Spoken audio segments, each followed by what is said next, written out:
No, it is the epitome of human competition. You see another dude on the street, there's any altercation of any kind, you bump into somebody, it's like, who you size somebody up.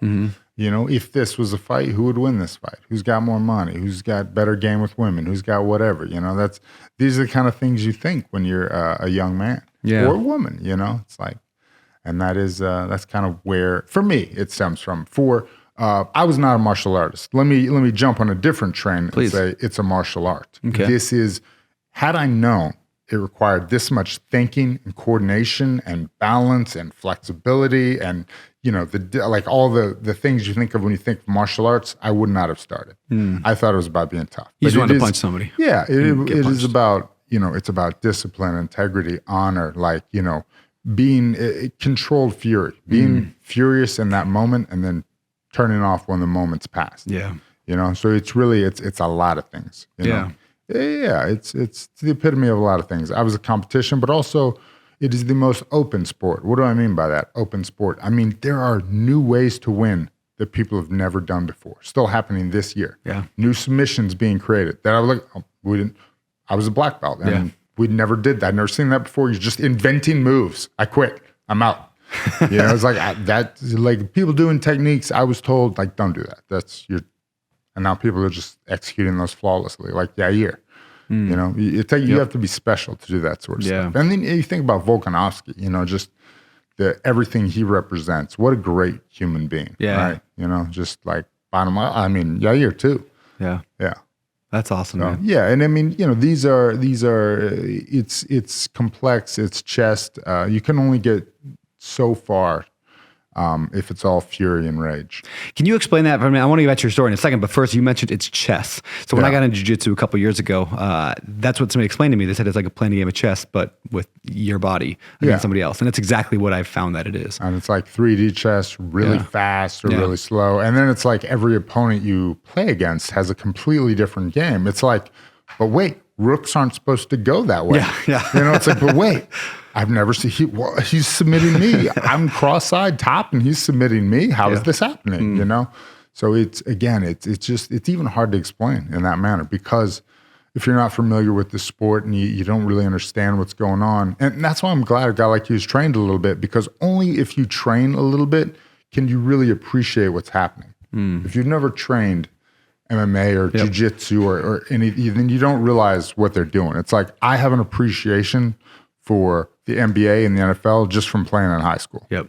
And I'd be like, oh my gosh, those guys are just amazing. Yeah, you know? I watched a few fights on TV and, you know, couldn't tell you anything. I had no idea what was going on ever, right? But then I started training, did a year of like private instruction and now I can watch a fight and be like, you know, leaning over like, oh, that's a rear naked choke. Like, you know, oh, wow. Yeah, you know, he's in trouble. You're impressed, you know? You're like, guys come in, you're like, oh, he's locked in, body triangle. Yeah. He's got the leg ripped. He's got, how'd you get out of that? You know, it's like Brandon Moreno. Nope, he's out. Yeah. Not that I want to fill this entire show with a bunch of business analogies, but I love that concept of the analogy of like, first of all, we mentioned about it's being invented all the time, right? So like there are you could go open up a McDonald's and you do the exact same thing everyone else has done. You're already playing chess and then with you very just standard wait rules. around till the McRib comes. Yes, exactly. You make a ton of money on the McRib, or pull it away. Yeah, scarcity. That's why they do that, isn't it? Of course. I never thought of that. I just assumed they ran out of McRibs. Create the illusion of demand, scarcity. That's exactly what they do. But just that idea of you reinvent it entirely. Like I'm like, I've never done this before. We have a dog walking business for 3-legged dogs. Like that's a cool business idea. Let's try it. And then it probably won't work, but it's fun to experiment it. And once in a while, something does work. Yeah. So here's the thing.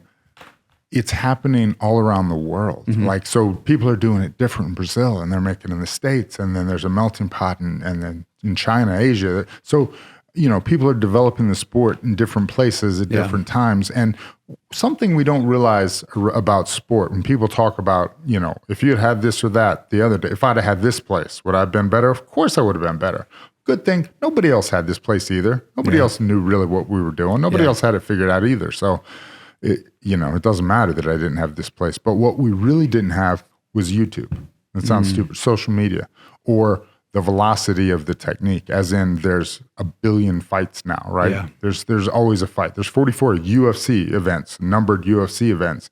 So there's outside of that, right? So what's happening is more things are being done in the sport. So it's just changing faster and faster. And all that's captured digitally. So now I can go online and I can see a move that a guy did in India and say, oh, okay, and now I'm going to practice that at my gym. People don't realize, like, I used to go pay $100 that I didn't have to go in a dark room and learn some secrets, and no cameras or pictures were allowed. And we would just have to take notes and hope that we understood what the hell we were talking about later, And now it's like, there's no point. In fact, if you're a fighter, you want to be the first one to do the technique and kind of own it and be like first.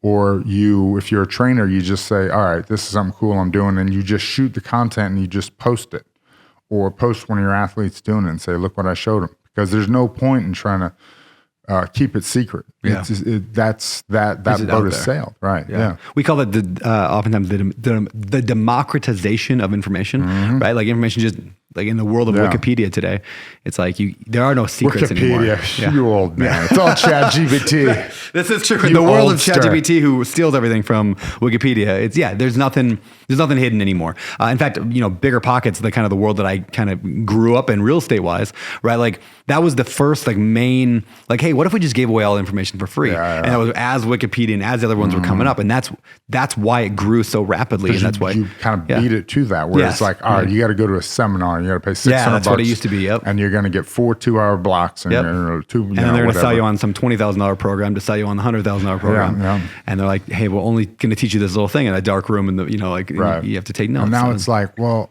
people went to those. Yeah. They took the notes. Yeah. And now they're going to put their notes online. Yes. And they're going to do it. And it's a kind of a race to the bottom in terms of price. So if one guy can teach you the technique or the skill or whatever it is for $1,000. You guys said, oh yeah, well, we'll teach you for free. Exactly. Yeah, exactly. All you got to do is listen to a couple ads. That's exactly what it is. And that's the world we live in today, isn't it?